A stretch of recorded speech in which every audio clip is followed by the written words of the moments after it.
Hello friends, this is Pooja and welcome to my YouTube channel.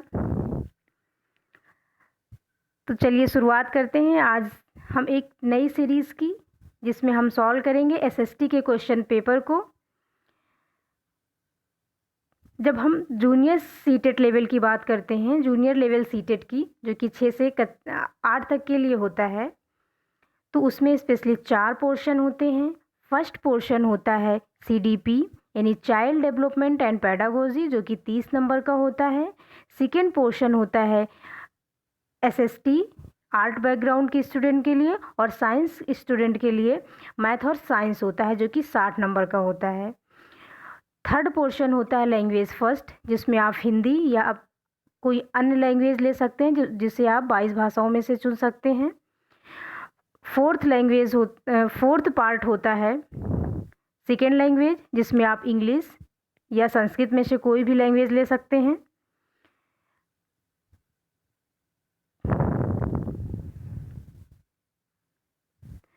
तो इस series में हम सॉल्व करेंगे SST के प्रीवियस ईयर क्वेश्चन पेपर को। तो आज शुरुआत करते हैं हम जुलाई 2019 के क्वेश्चन पेपर से। इसके पार्ट 1 में हम कुल 20 क्वेश्चंस को सॉल्व करेंगे और उनके बारे में डिटेल से जानेंगे। तो चलिए शुरुआत करते हैं आज की सीरीज़ की। आज की सीरीज़ का फर्स्ट क्वेश्चन है, एथेनियन लोकतंत्र की निम्नलिखित में से कौन सी एक विशेषता नहीं थी। यानी जो एथेनियन लोकतंत्र था, यानी एथेंस का जो लोकतंत्र था, उसकी कौन सी विशेषता नहीं थी। फर्स्ट है 30 से अधिक उम्र के उन सभी पुरुषों और महिलाओं को पूर्ण नागरिकता प्राप्त थी जो दास नहीं थे। सेकेंड है सभी नागरिकों को सेना एवं नौसेना में अपनी सेवाएं देनी होती थी। थर्ड है मामलों में निर्णय के लिए आयोजित की गई सभाओं में सभी नागरिक उपस्थित होते थे। फोर्थ है कई पदों पर नियुक्तियां लॉटरी के माध्यम से की जाती थी। तो इसका देख लेते हैं, इसका सही आंसर क्या होगा। जब हम एथेनियन लोकतंत्र की बात करते हैं तो इसका सही आंसर होगा ऑप्शन नंबर फर्स्ट, कि 30 वर्ष से अधिक उम्र के सभी पुरुष और महिलाओं को पूर्ण नागरिकता प्राप्त थी जो दास नहीं थे। ये ऑप्शन गलत है, क्योंकि वहाँ सभी को पूर्ण नागरिकता प्राप्त नहीं थी। बाकी अन्य ऑप्शन सही हैं, यानी प्रत्येक नागरिक को सेना और नौसेना में सेवाएं देनी होती थी। थर्ड ऑप्शन भी सही है, निर्णय के लिए आयोजित की गई सभाओं में सभी नागरिक उपस्थित होते थे। और फोर्थ, कई पदों पर नियुक्तियां लॉटरी के माध्यम से की जाती थी। तो इस प्रकार इसका सही आंसर होगा ऑप्शन नंबर फर्स्ट, यानी ये एथेनियन लोकतंत्र के बारे में सही नहीं है। नेक्स्ट क्वेश्चन देखते हैं। नेक्स्ट क्वेश्चन है, समुद्रगुप्त की निम्नलिखित में से कौन सी ऐसी नीति थी जो विशिष्ट रूप से दक्षिणापथ राज्यों के लिए थी। यानी समुद्रगुप्त की कौन सी ऐसी नीति थी जो दक्षिण के राज्यों के लिए थी, दक्षिण में जो शासक थे उनके लिए समुद्रगुप्त ने अपनाई थी। फर्स्ट, उनके साम्राज्य को उखाड़ फेंका गया और उन्हें समुद्रगुप्त के साम्राज्य का अंग बनाया गया। सेकेंड, उन्होंने समुद्रगुप्त की अधीनता स्वीकार की और अपनी पुत्रियों का विवाह उससे किया। थर्ड, वे उपहार लाते थे, उसके आदेशों का पालन करते थे और उसके दरबार में उपस्थित होते थे। फोर्थ, उन्होंने हार स्वीकार की व इन्हें पुनः शासन करने की अनुमति दी। तो इसका सही आंसर होगा ऑप्शन नंबर फोर्थ, उन्होंने हार स्वीकार की और समुद्रगुप्त ने उन्हें पुनः शासन करने की अनुमति दे दी। यानी उनके राज्य पर अधिकार न करके उन्हें पराजित करने के बाद उन्हें उनका राज्य पुनः वापस कर दिया। तो इस प्रकार इसका सही आंसर ऑप्शन नंबर फोर्थ है। नेक्स्ट क्वेश्चन है, निम्नलिखित का मिलान कीजिए। फर्स्ट है, कला की वह तकनीकी जो असली जैसी तस्वीरों को बनाने में सहायक थी, यानी उसे क्या कहा जाता था। सेकेंड है, चित्रकारी जिसमें भारतीय भूदृश्यों को अनूठा अनछुआ दिखाया गया। सी, भारत में यूरोपवासियों की जीवन शैली, धन संपदा और रौब दाब दर्शाती चित्रकला। फोर्थ है, ब्रिटिश साम्राज्यवादी इतिहास और विजयी दृश्यों को चित्रित करने वाली चित्रकला। यानी हमें इसमें मिलान करना है कि कौन सी चित्रकला को क्या कहा गया था। कला की वह तकनीकी जो कि असली जैसी दिखती थी उसे हम तैल चित्रकला कहते हैं। बी है चित्रकारी जिसमें भारतीय भूदृश्यों को अनछुआ अनूठा दिखाया गया था, उसे हम नैनाभिराम कहते हैं। भारत में यूरोप वासियों की ऐश्वर्यपूर्ण जीवन शैली, धन संपदा और रौब दाब दर्शाती चित्रकला, इसे हम रूप चित्रण कहते हैं। और ब्रिटिश साम्राज्यवादी इतिहास और विजयी दृश्यों को चित्रित करने वाली चित्रकला को इतिहास चित्रकला कहा गया, क्योंकि ये इतिहास से संबंधित थी। तो इस प्रकार इसका सही आंसर देख लेते हैं हम कौन सा होगा। ए का 4, यानी इसका सही आंसर ऑप्शन नंबर 1 होगा। तो चलिए आगे बढ़ते हैं। नेक्स्ट क्वेश्चन है 18वीं शताब्दी के अंतिम चरण में बम्बई, मद्रास और बंगाल प्रेसिडेंसियों का विकास ईस्ट इंडिया कंपनी के किन व्यापारिक केंद्रों से हुआ।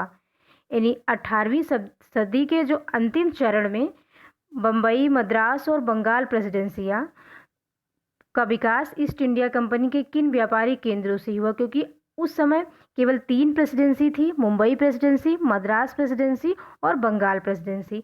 तो इनका विकास किन व्यापारिक क्षेत्रों से हुआ था। तो इसका आंसर देख लेते हैं हम क्या होगा। First Surat, Madras, Calcutta. Second Nagpur, Madurai, Delhi. Third Pune, Madras, Calcutta. Fourth Surat, Madurai, Delhi. तो इसका सही आंसर होगा option number first, Surat, Madras, Calcutta. Next question है ए और बी कथनों पर बौद्ध महायान के संदर्भ में विचार कीजिए, सही उत्तर का चयन कीजिए। ए है बौद्ध धर्म के इस रूप में बुद्ध की उपस्थिति कुछ एक संकेतों का उपयोग करते हुए मूर्तियों में दिखाई गई। बी है महायान बौद्ध के आने के साथ ही बोधिसत्व में विश्वास समाहित हुआ। फर्स्ट है ऑप्शन नंबर फर्स्ट, ए सही है, बी गलत है। सेकेंड है ए गलत है, बी सही है। थर्ड है ए और बी दोनों सही हैं। फोर्थ है ए और बी दोनों गलत हैं। तो हम देख लेते हैं इसका सही आंसर क्या होगा। जब बौद्ध धर्म की बात करें तो बौद्ध धर्म के प्रवर्तक गौतम बुद्ध थे और बौद्ध धर्म 2 शाखाओं में बटा था, एक हीनयान था, एक महायान था। यानी जो प्राचीन धर्म था जो बुद्ध के नियमों का पालन करता था, जो जिसे रूढ़िबद्ध कहा गया, मतलब जिसमें लचीलापन कम था, तो उसे हीनयान कहा गया। और जो उसमें से नई शाखा निकली थी उसे महायान कहा गया। और हीनयान और महायान का जो विभाजन हुआ था वो कनिष्क के समय हुआ था। यानी चौथी बौद्ध संगीति जो कनिष्क के समय हुई थी, उस समय हीनयान और महायान का विभाजन हुआ था। तो इसका सही आंसर होगा ऑप्शन नंबर सेकेंड, यानी ए गलत है और बी सही है। यानी बुद्ध की उपस्थिति कुछ एक संकेतों का उपयोग करते हुए मूर्ति में दिखाई गई है, ये ऑप्शन गलत है। और महायान बौद्ध के आने के बाद ही बोधिसत्व में विश्वास समाहित हुआ था, ये ऑप्शन बी कथनों पर और रैयतवाड़ी राजस्व प्रणालियों के संदर्भ में ए और बी कथनों पर विचार कीजिए और सही उत्तर का चयन कीजिए। ए महालवाड़ी बंगाल प्रेसिडेंसी के उत्तर पश्चिमी प्रांतों के लिए युक्ति थी, जबकि रैयतवाड़ी ब्रिटिश नियंत्रण वाले दक्षिण भारतीय इलाकों के लिए थी। बी महालवाड़ी में गांव का मुखिया पूरे गांव के संकलित राजस्व को कंपनी को अदा करता था, जबकि रैयतवाड़ी में किसानों के साथ सीधा समझौता किया जाता था। यानी फर्स्ट ऑप्शन में ये कहा गया है कि जो महालवाड़ी व्यवस्था थी वो पश्चिमी प्रांतों के लिए थी, यानी उत्तर पश्चिमी प्रांतों के लिए थी, जबकि रैयतवाड़ी व्यवस्था दक्षिण भारत के लिए थी, यानी दक्षिणी इलाकों के लिए थी। तो ये ऑप्शन तो बिल्कुल सही है। बी ऑप्शन की बात करें, बंगाल में गांव का मुखिया पूरे गांव के लिए संकलित राजस्व को कंपनी को अदा करता था, जबकि रैयतवाड़ी में किसानों के साथ सीधा समझौता किया गया था। तो ये ऑप्शन भी सही है, क्योंकि महालवाड़ी व्यवस्था में गांव का एक समूह बना दिया जाता था जिसे महाल कहा जाता था और उसका एक मुखिया होता था जो कि उस गांव से राजस्व वसूल कर कंपनी को अदा करता था, इसलिए इसे महालवाड़ी व्यवस्था कहा गया। और रैयतवाड़ी व्यवस्था में रैयतों से यानी किसानों से सीधा समझौता किया था कंपनी ने और सीधे किसानों से राजस्व लेते थे वो। तो इस प्रकार दोनों ऑप्शन सही हैं, तो देख लेते हैं सही ऑप्शन क्या होगा। फर्स्ट है केवल ए दो राजस्व व्यवस्थाओं के बीच अंतर को सही स्पष्ट करता है। सेकंड है केवल बी दो राजस्व व्यवस्थाओं के बीच अंतर को सही स्पष्ट करता है। थर्ड है ए और बी दोनों दो राजस्व व्यवस्थाओं के बीच अंतर को सही स्पष्ट करते हैं। और फोर्थ है न तो ए और न ही बी। तो इसका सही आंसर होगा ऑप्शन नंबर थर्ड, ए और बी दोनों राजस्व व्यवस्थाओं के बीच अंतर को सही रूप से स्पष्ट करते हैं। नेक्स्ट क्वेश्चन देख लेते हैं। नेक्स्ट क्वेश्चन है सूफी संत के मकबरे को जाना जाता है। फर्स्ट खानकाह, सेकेंड ईदगाह, थर्ड गुलफरोशा, फोर्थ दरगाह। यानी सूफी संतों के जो मकबरे होते थे उन्हें हम किस नाम से जानते हैं? तो हम सभी जानते हैं कि उन्हें हम दरगाह के नाम से जानते हैं। नेक्स्ट क्वेश्चन है विशिष्टाद्वैत का सिद्धांत 11वीं शताब्दी में प्रस्तावित किया था। फर्स्ट रामानुज द्वारा, सेकेंड बासवन्ना द्वारा, थर्ड एकनाथ द्वारा, फोर्थ सखुबाई द्वारा। यानी विशिष्टाद्वैत का जो सिद्धांत था उसे किसने प्रस्तावित किया था? तो इसका सही आंसर होगा रामानुजन द्वारा।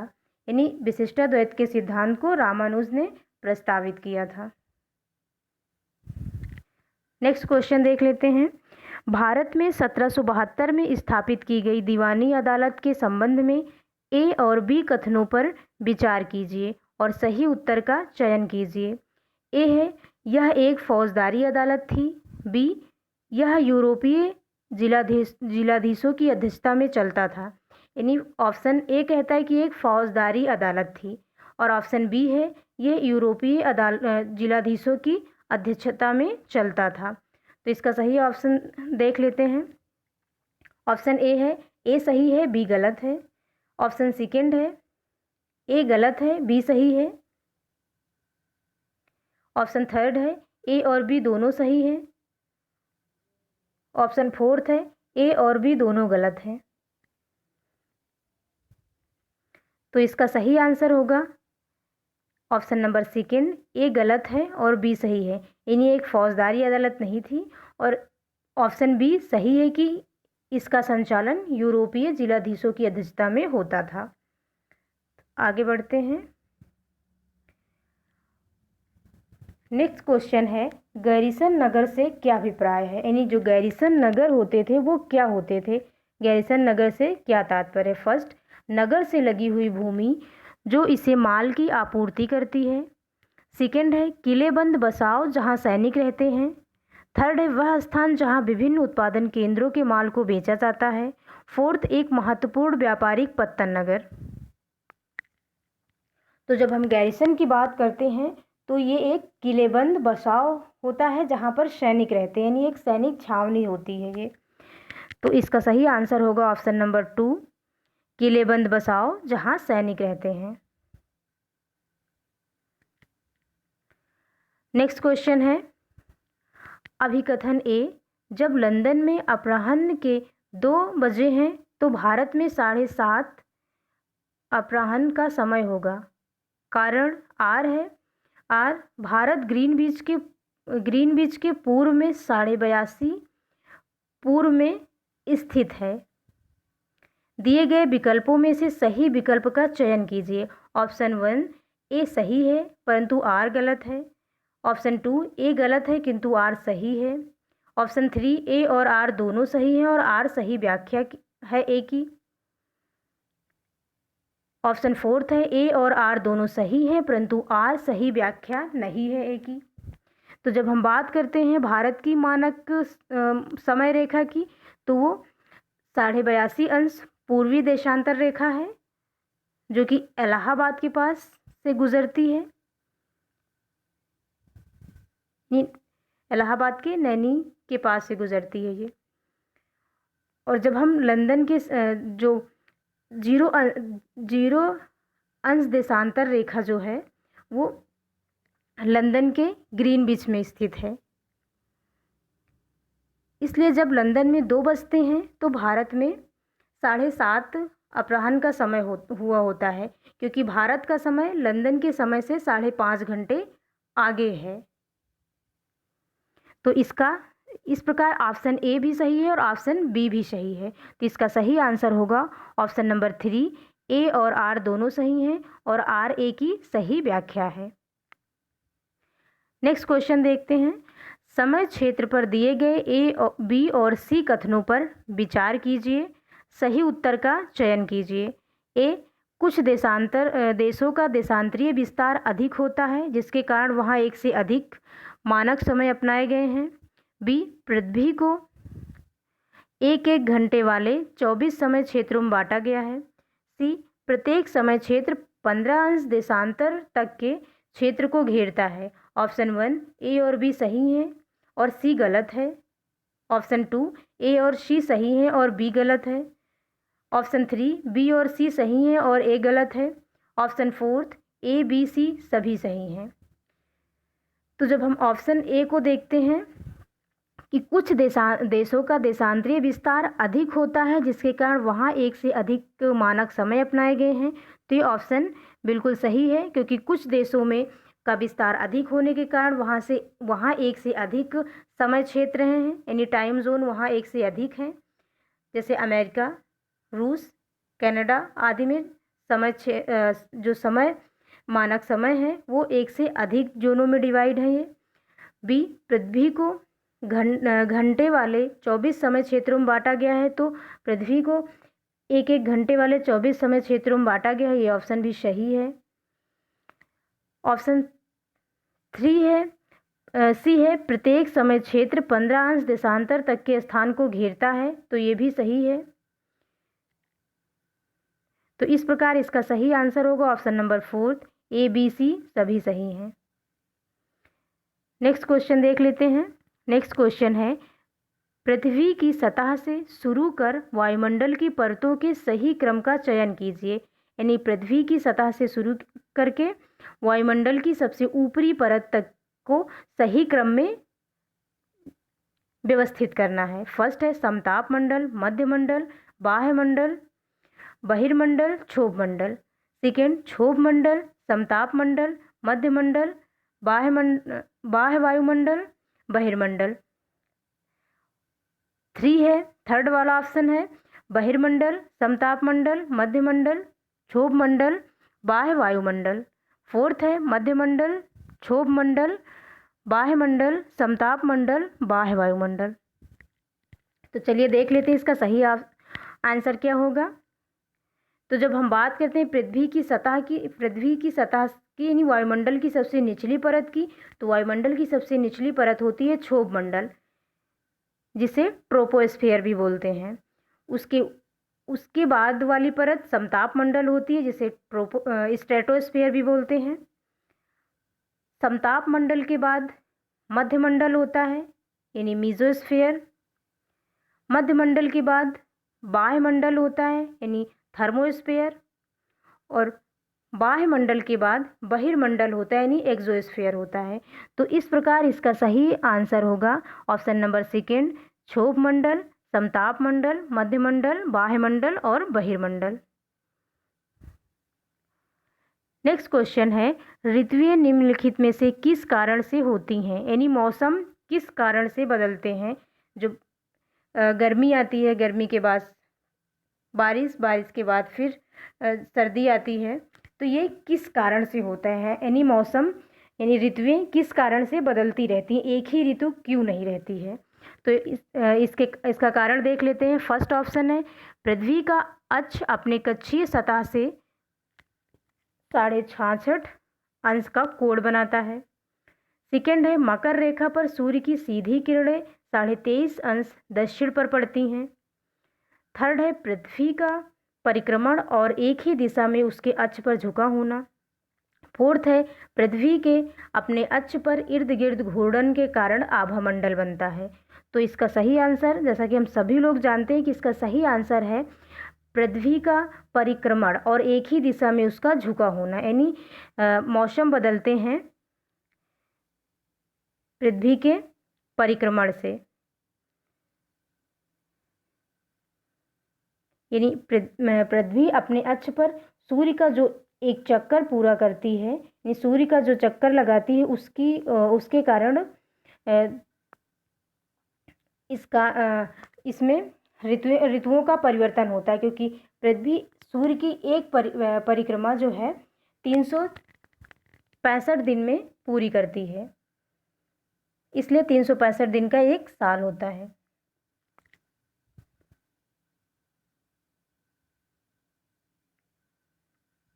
नेक्स्ट क्वेश्चन है, प्रतिशत के अनुसार पृथ्वी के वायुमंडल में कौन सा प्रमुख संघटक है? Option 1 oxygen, option 2 carbon dioxide, option 3 nitrogen, option 4 helium. तो इसका सही आंसर है ऑप्शन 3 नाइट्रोजन, यानी वायुमंडल में सबसे अधिक नाइट्रोजन है, उसके बाद ऑक्सीजन है, फिर उसके बाद कार्बन डाइऑक्साइड और फिर अन्य गैसें हैं। नेक्स्ट क्वेश्चन है, महासागरीय धाराओं के विषय में निम्नलिखित कथनों में कौन सा से सही है? ए, ठंडी धाराएं ध्रुवीय और उच्च अक्षांशों से जल को उष्णकटिबंधीय अथवा निम्न अक्षांशों की ओर ले जाती हैं। बी, लेब्राडोर एक गर्म जल धारा है। सी, जिस स्थान पर गर्म और ठंडी धाराएं मिलती हैं वह स्थान विश्व का सर्वोत्तम मत्स्य क्षेत्र माना जाता है। ऑप्शन 1 है ए और बी सही हैं। ऑप्शन 2 है ए और सी सही हैं। ऑप्शन 3 है बी और सी सही हैं और ऑप्शन 4 है केवल ए सही है। तो चलिए देख लेते हैं कि इसका सही आंसर क्या होगा। ऑप्शन ए, ठंडी धाराएं ध्रुवीय एवं उच्च अक्षांशों से जल को उष्णकटिबंधीय अथवा निम्न अक्षांशों की ओर ले जाती हैं, तो ये ऑप्शन सही है। ऑप्शन बी है लेब्राडोर एक गर्म जलधारा है, तो ये ऑप्शन गलत है, क्योंकि लेब्राडोर एक गर्म जलधारा ना होकर एक ठंडी जलधारा है।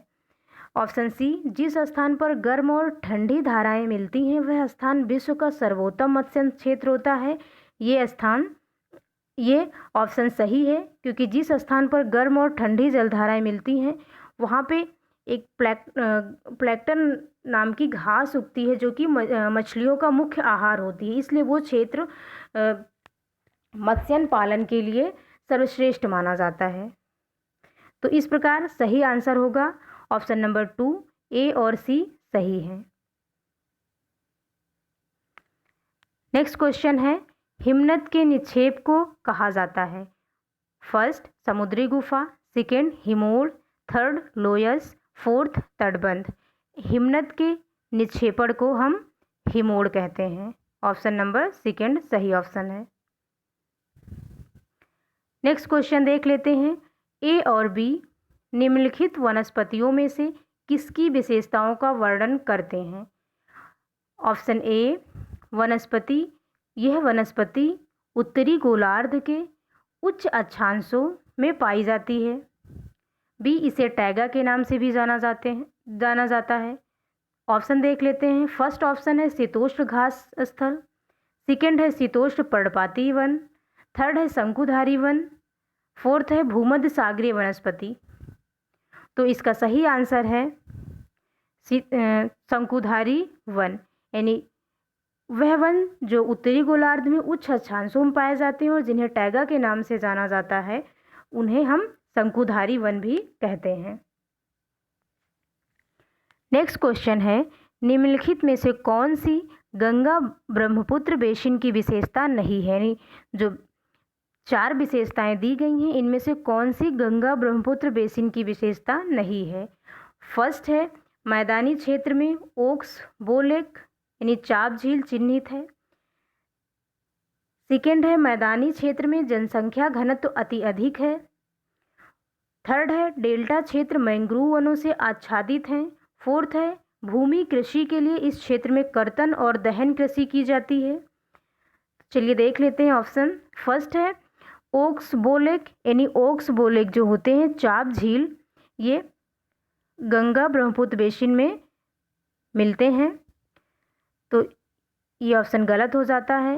सेकेंड है मैदानी क्षेत्रों में जनसंख्या घनत्व तो अधिक है, ये ऑप्शन भी सही है, क्योंकि पहाड़ी क्षेत्रों के तुलना में यानी मैदानी क्षेत्रों में जनसंख्या घनत्व अधिक होता है क्योंकि वहाँ पे जीवन के लिए जो आवश्यक सुविधाएं हो ईजिली अवेलेबल होती हैं, इसलिए वहाँ पे जनसंख्या घनत्व अधिक होता है।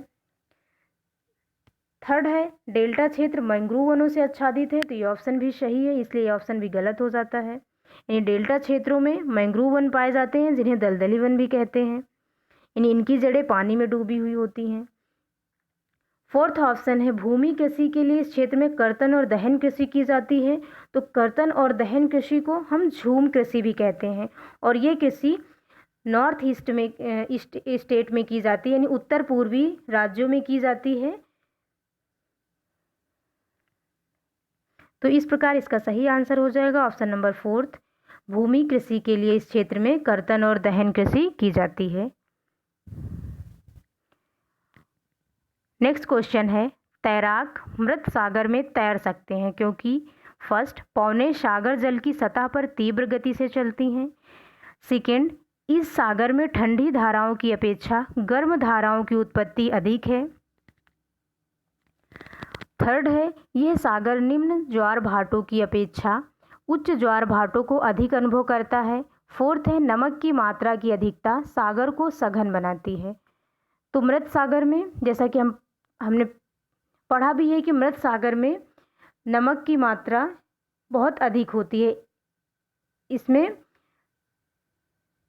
सामान्य समुद्र के जल से समुद्र के जल के मुताबिक नमक की मात्रा काफ़ी अधिक होती है, जिससे यहाँ इसमें कोई भी चीज़ फेंकने पर वो डूबती नहीं है, तैरती रहती है और तैराक भी इसमें आसानी से तैर सकता है, यानी इसमें कोई भी व्यक्ति डूब नहीं सकता है। तो इसका सही आंसर होगा ऑप्शन नंबर फोर्थ, नमक की मात्रा की अधिकता सागर को सघन बनाती है, इसलिए यहाँ पे कोई भी व्यक्ति मृत सागर में तैर सकता है, यानी कोई भी चीज़ मृत सागर में डूबेगी नहीं।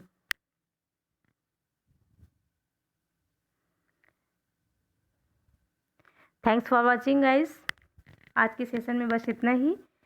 नेक्स्ट क्वेश्चन हम सेकेंड पार्ट में डिस्कस करेंगे। तो अगर आपको ये सेशन पसंद आया हो तो लाइक शेयर सब्सक्राइब करें।